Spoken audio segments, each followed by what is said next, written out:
Bismillahirrahmanirrahim. Assalamualaikum warahmatullahi wabarakatuh. Waalaikumsalam warahmatullahi wabarakatuh. Mitra-mitra PT BES, hari ini kami kehadiran tamu yang sangat luar biasa, spesial tentunya. Di depan saya ada salah satu dari tim konsultan Eco Farming. Beliau adalah Bapak Jamaluddin Al-Afghani. Selamat datang Pak Jamal. Terima kasih. Di kantor PT BES. Beliau selaku Widya Swara bidang pertanian organik di Kementerian Pertanian. Kemudian beliau juga asesor pertanian organik Lembaga Sertifikasi Profesi Pertanian Kementerian Pertanian. Ya. Hari ini kami mau bincang-bincang nih dengan Pak Jamal ya. Tentunya terkait dengan produk yang dipasarkan oleh PT BES, yaitu adalah produk Eco Farming. Nah, produk Eco Farming ini sangat luar biasa penjualannya, sangat ramai sekali, sangat laku sekali. Namun tentunya banyak sekali mitra-mitra atau mungkin masyarakat yang sebenarnya belum paham betul seperti apa sih sebenarnya kinerja Eco Farming ini. Nah, yang pertama saya mau tanya, seperti apa sih Pak pupuk Eco Farming ini sebenarnya secara garis besar ya? Ya, baik Pak Nur, terima kasih. Jadi para sahabat sekalian, Eco Farming ini kebetulan kami sudah melakukan beberapa kali uji laboratorium terkait dengan kandungan-kandungannya. Jadi yang pertama tentu kalau yang sudah ada di kemasan yang sudah sering kita lihat adalah ada kandungan organiknya. Nah, organik ini adalah merupakan salah satu bahan yang sangat vital dalam memperbaiki kualitas tanah ya. Jadi tanah yang baik itu diindikasikan dengan organik yang semakin tinggi. Nah, saat ini kondisi tanah kita kenapa masuk dalam kategori kurus? Karena organiknya rata-rata kurang dari 2%, bahkan saat ini menuju ke 1%. Nah, jadi ini adalah satu hal yang menggembirakan bagi kita bahwa ada satu produk kecil tetapi kadar organiknya sangat luar biasa.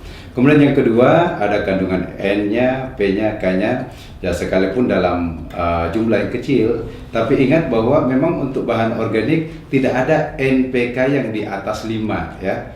Jadi kalau Mas Nur, kalau misalnya ada pupuk organik yang N-nya di atas 5, itu malah dipertanyakan, jangan-jangan pakai urea.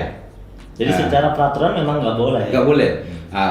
Meskipun di Kementerian Pertanian kita membolehkan N itu sampai di angka 6, tetapi kalau bicara di sertifikasi, rata-rata lembaga sertifikasi organik akan mencari ada apa sebenarnya kenapa sampai di atas 5, dan pada akhirnya rata-rata mereka tidak merekomendasikan bahwa itu produk organik. Jadi kalau organik murni jarang sekali kita dapatkan di atas 5. Nah, kemudian yang kedua, Pak Nur, ini yang luar biasa dari hasil uji kami bahwa di dalam pupuk ini ternyata mengandung mikroba yang luar biasa besar. Jadi kalau misalnya nilai NPK-nya kecil tetapi mikroba penambat nitrogen itu yang tinggi, sehingga dia bisa mengambil nitrogen yang ada di udara. Ingat ya, di udara ini ada nitrogen sekitar kurang lebih 80% yang bisa diambil oleh mikroba. Di dalam tanah mereka juga mikroba-mikroba ini, kalau bahasanya kepala badan kami kemarin mengatakan bahwa mikroba ini ibaratnya adalah pasukan khusus. Pasukan khusus yang bekerja di dalam tanah, merombak bahan organik, menyiapkan nutrisi-nutrisi sehingga unsur hara tanah ini tercukupi untuk dimanfaatkan tanaman. Iya, karena banyak sekali pertanyaan kan, kenapa Eco Farming ini bisa bikin pertaniannya subur sedangkan kan kandungannya kecil gitu kan? Nah, termasuk juga mungkin gini Mas Nur, bahwa masa sih benda sekecil ini bisa digunakan untuk 1 hektar gitu ya. Nah, saya ingin jelaskan para sahabat mitra PT BES dimanapun berada, di dalam satu tub Eco Farming ini hasil uji lab kami yang baru keluar kurang lebih 2 minggu yang lalu ya, kurang lebih 2-3 minggu yang lalu, itu mengindikasikan bahwa jumlah mikroba positif yang ada dalam 30 gram itu 150 miliar. Nah, padahal dalam kondisi belum diapa-apain ya? Belum diapa-apain. Nah, ada 150 miliar. Itu minimal dari 5 kali ulangan di dalam pengujian di laboratorium, itu nilai terkecil adalah 150 miliar. Nilai tertinggi diperoleh 189 miliar. per 1 tub. Jadi kalau kita ambil tengahnya itu kurang lebih sebenarnya 170 miliar Rata-rata gitu. rata-ratanya ya. Itu maknanya apa? Maknanya begini, dengan mikroba yang dalam jumlah yang besar itu ketika kita aplikasikan ke tanah sebenarnya tidak perlu langkah awal tidak perlu sebenarnya kita lakukan pengembangbiakan lagi, fermentasi gitu ya.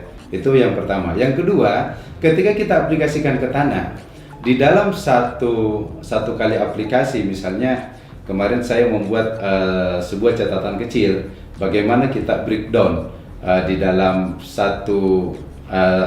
dalam 1000 ml itu ada 150 miliar misalnya. Nah, artinya setiap 100 ml itu ada kurang lebih 15 miliar. Nah, jadi dalam 50 ml itu ada 7,5 ada sekitar 75 miliar ya, ada sekitar 7,5 miliar maksud saya. Ada sekitar 7,5 miliar dalam satu tangki. Dalam satu tangki yang dicampur dengan, yang dicampur dengan 15 liter air. Nah, ini artinya apa? Mikroba yang begitu banyak ketika kita aplikasikan, ini pertama ketika dia turun ke tanah, mereka akan berkolaborasi untuk memperbaiki kualitas tanah. Dan mereka ini karena jenisnya banyak, penambah nitrogen, ada pembuka stomata. Nah ini yang unik lagi, pembuka stomata, Mas Nur. Apa fungsinya pembuka stomata? Stomata itu kan ada waktu-waktu terbuka secara alami. Ya, sampai jam 10-an. Ya, nah tetapi dengan menggunakan eco farming ini, ada mikroba yang kerjanya memang membuka stomata di luar jamnya. Jadi bisa bertambah lama gitu terbukanya. Ya. Nah sehingga kenapa kemudian teman-teman misalnya di sawit ya, tadi kita dengarkan ada tamu dari Bengkulu mengatakan ada petani yang mengaplikasikan baru sekali, tadinya daunnya itu nggak bisa terbuka untuk keluar sawitnya, baru sekali aplikasi ternyata udah pada keluar setelah 28 hari. Nah, akhirnya mereka mengatakan, wah ini baru kali ini saya pakai pupuk yang bisa membuka daun secepat itu. Nah kenapa itu bisa terjadi? Karena kerja mikroba. Nah, sebenarnya di dalam eco farming ini ada mikroba apa aja Pak yang sudah diteliti? Kita kemarin itu baru kurang lebih sekitar 8. Jadi ada mikroba aerob. Mikroba aerob ini sangat bagus untuk memperbaiki kualitas tanah, kualitas air ya. Sehingga kalau misalnya ada lahan-lahan yang kondisi airnya kurang bagus, nah itu bisa diperbaiki dengan mikroba aerob. Kemudian ada pelarut fosfat. Nah, di dalam tanah kita, Mas Nur, hasil residu-residu dari pemupukan yang menggunakan anorganik itu banyak sekali fosfat-fosfat yang tersedia tidak larut. Nah, dengan menambahkan eco farming itu akan melarutkan fosfat-fosfat tersedia sehingga tanpa dipupuk P pun tanaman sudah tercukupi. Nah, itulah kenapa kemudian dengan pengurangan sampai 75%, kenapa kemudian ternyata masih tetap bisa mencukupi unsur hara tanaman karena kerja mikroba yang memanfaatkan bahan-bahan yang tersedia di dalam tanah. Kemudian ada mikroba yang fungsinya juga adalah untuk melarutkan residu. Jadi residu-residu dari hasil sisa-sisa racun, pestisida segala macam itu bisa dilarutkan sehingga tanah menjadi lebih sehat.